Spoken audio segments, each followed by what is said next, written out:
Welcome everybody. Today we're going to be discussing the best ways to crush your local Jump to Lightspeed pre-release.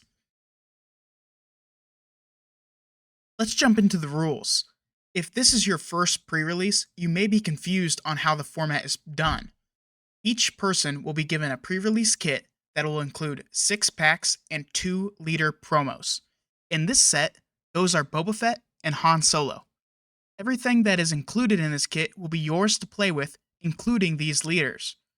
Once everybody's settled in, you'll have roughly 55 minutes to build a 30-card deck using these leaders, units, upgrades, and events that you pull from your 6 packs. Most events will play a best of 3 in a Swiss structure, which means that winners will be paired against winners, and those who lose will be paired against each other. Now let's move on to strategy. Most decks will end up using between 20 and 24 units and 6 to 10 events or upgrades. If you're looking to crush your event, don't try to build any fancy combo decks or rely on anything other than bread. What's bread? Let's get into it. B is for bombs. Bombs are incredibly strong cards with multiple keywords or activated abilities. They don't have to have these though. Good stats alone can make for a good bomb card. Good bomb cards can make or break your game, so this is always the first thing to look for. In some cases, a card is so good it can be played out of aspect. While you will have to incur an aspect penalty, this can be worth it to have such a massive unit on the board. I try to keep this at 2 or fewer cards in my 30-card deck. Can you guess which card on screen is not a bomb? That is correct. Blade Squadron is not a bomb card. While it does have decent stats for the price, its ability is really hard to trigger, especially in this format. Remember, we won't be able to build a combo deck to utilize this card. R is for removal. Removal cards are defeat abilities and damage abilities. This set has many good options for hard removal cards, and these cards will provide tremendous value to your deck, especially when we get into the later game. Can you guess which card on screen is not a good removal card? That is correct. Conan Grand Turn is not a great removal card. It allows you to ready a unit, not defeat one, right? So while it isn't a bad card, it isn't what we're looking for when we're talking about removal. Now let's move on to E. E stands for evasion. In Star Wars Unlimited, evasion can be done with keywords or by deploying into an open arena. An open arena is one where your opponent doesn't have many units in play. Saboteur is a keyword to keep an eye out for. This allows you to bypass sentinels to hit your opponent's base immediately. Can you guess which card seen here isn't a great removal option? Trick question. All of these cards here help you evade your opponent. The weakest of the 3 is likely Dengar, but he's still a solid unit with a great ability. He also has the new pilot keyword. This allows him to be utilized in both arenas depending on where your opponent is attacking from. Be sure to utilize this keyword to punch harder in the arena your opponent is avoiding.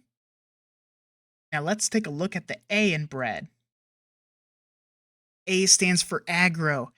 Aggro in the limited format is typically talking about units that hit at or above their costs and provide good stats. Many of these units have 4 or more HP and will likely hit for 3 to 6 damage. These are the workhorses of your deck and will deal the most damage over time. The cards provided are mostly uncommon and common rarities, so be sure to look out for those cards. Can you see which card here isn't a great aggro option? That would be Executor. Executor is super expensive, and while it has a great stat line and good abilities, it just isn't going to help you win most games. Last but not least, the D in bread, duds. For lack of a better word, these cards suck. While there are certainly decks you will see these in Constructed, in the limited pre-release format, it's going to be very hard to make these cards work. I have also included a leader in here that is extremely hard to build with in limited.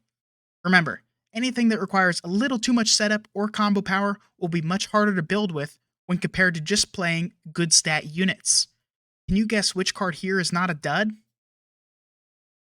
That is correct. The MC30 is a good aggro card as it has on-curve stats and really strong abilities, which will help you push more damage.